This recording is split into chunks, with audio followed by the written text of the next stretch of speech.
Hi, good morning to one and all.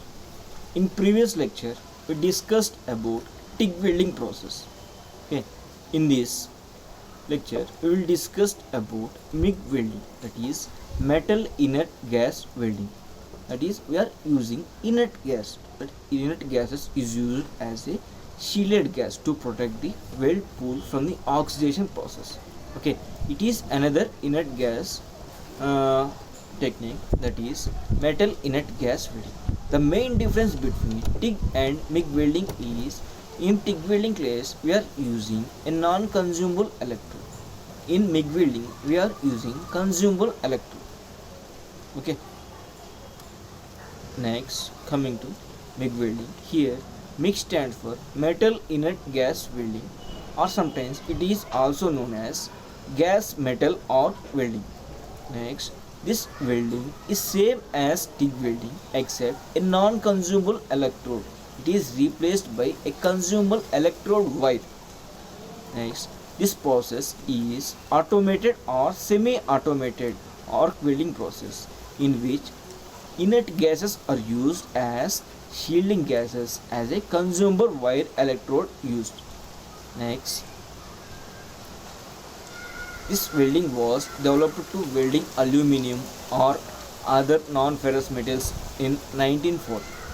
Nowadays, this is found in every industrial or manufacturing process due to the high speed, easy operation and easy automated qualities.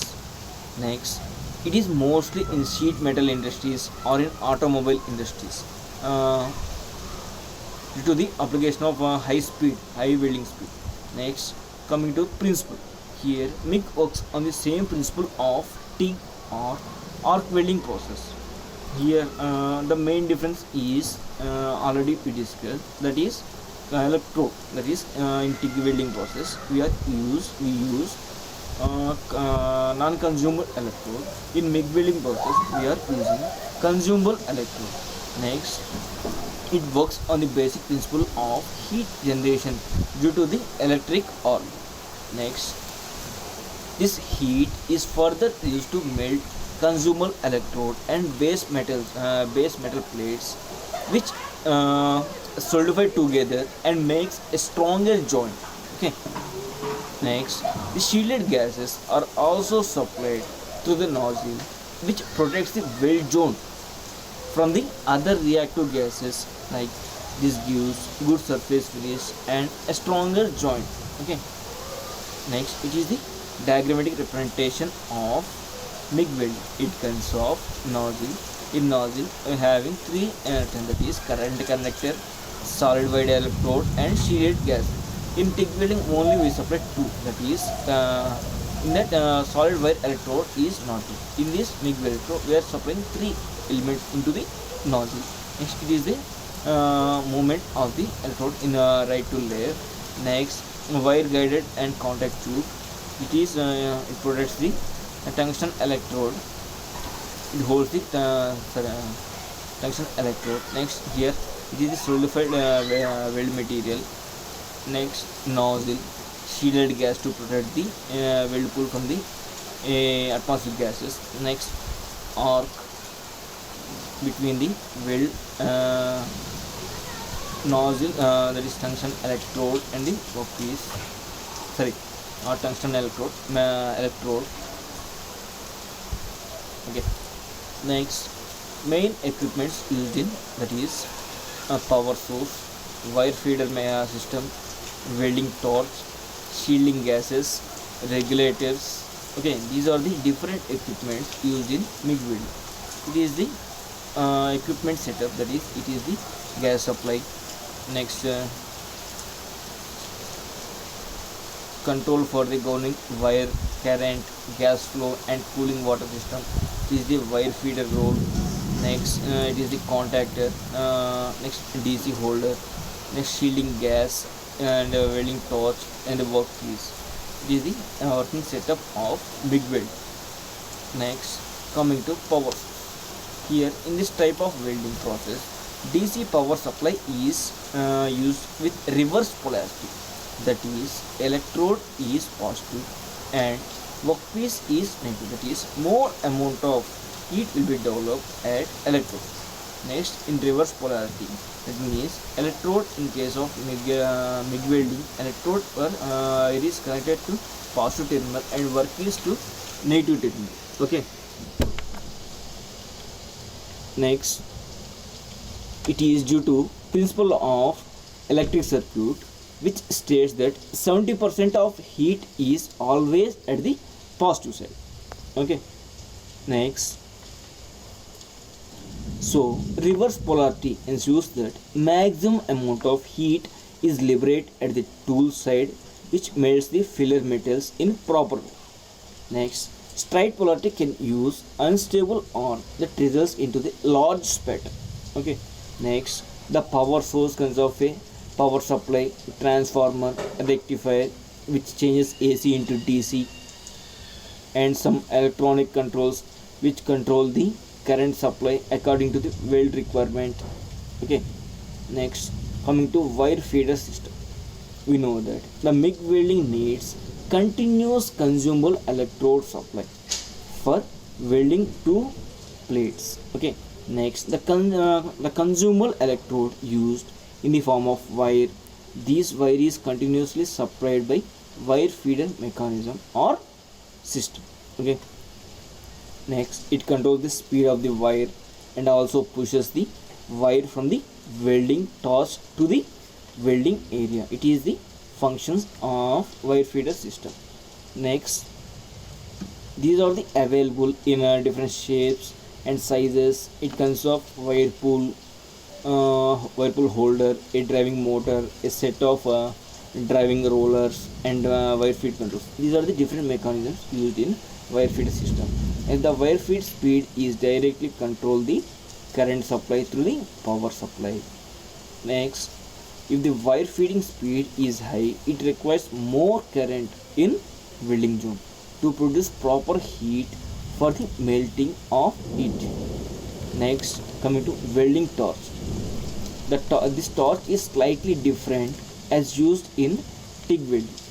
In this torch, there is a mechanism which holds the wire and supply it continuously with the help of wire feed. Next, the front end of the torch is fitted with a nozzle. The nozzle is used to supply inert gas and wire feed. Next, these gases form a shielding around the weld zone and protect the oxidation. Next, the welding torch is air cooled or water cooled according to the requirements. For higher current supply, the torch is water cooled, and for lower supply, it is air cooled. Okay. Next, the primary function of shielding gases is to protect the weld area from other reactive gases like oxygen, etc., which can affect the strength of the welding joint. Next, these shielding gases are also form plasma, which helps in welding. Next, the choice of gas is depends on the welding material. Mostly argon, helium, and other inert gases are used as a shielding gases. Okay. Next, coming to regulators. As the name implies, they are used to regulate the flow of inert gases from the cylinder to the welding area. Next, the inert gases are filled into the cylinder with high pressure. Okay. Next, these gases cannot be used at high pressure at this pressure. So a regulator is used between a gases supply which lower down the gases pressure according to the welding requirements. Okay. Next, coming to working. Here in MIG welding, the principal working equipments, applications, advantages and disadvantages. Here, first, a high voltage current is changed into DC current supply with high current at low voltage. This current passes through welding electrode. Next, a consumable wire is used as an electrode. The electrode is connected to the negative terminal and workpiece is positive terminal, because here more amount of, here the electrons will flow from negative to positive. For that case, most amount of heat will at the workpiece. Next, a fine intense arc will generate between electrode and workpiece due to the power supply. Next, this arc used to produce heat which melts the electrode and base metal. Most electrode is made by the base metal for making the uniform joint. Same in case of base metal. For that case, the electrode is also same metal. Next, this arc is well shielded by the shielding gases. These gases protect the weld from other reactive gases which can damage the strength or welding joint. Okay. Next, this electrode travels continuously on welding area for making proper weld joint. Next, the angle of direction of travel, that is, should be 10 to 15 degrees. For fillet joints, it should be 45 degrees. Next, coming to applications. MIG welding, it is best suited for fabrication of steel metals, sheet metal. Generally, all available metals can be welded through this process. Next, it can be used for deep groove welding. Next, minimize weld defects. This welding produces very little slag compared to remaining. Next, it can be used to make deep groove weld. Okay, it can be easily automated. Okay, these are the applications of MIG weld. Next, coming to advantages, it provides high deposition rate. Next, it is faster comparing to arc welding because it supplies continuously filler materials. It is the main difference between the arc welding and MIG welding. In the arc welding, we are using stick electrode, but in case of MIG welding, a continuously fed wire. Next, it produces clean weld with better quality. Next, there is no slag formation. Okay, it is the advantage of MIG weld. Coming to disadvantage, that is, it cannot be used for welding in a difficult to reach positions. Okay, next, higher initial or setup cost. It can be used for outdoor because wind can cause damage of gas shield. Okay, it required high skilled labor. Okay, these are the disadvantages of MIG weld. Okay, it is about MIG welding. Okay, thank you.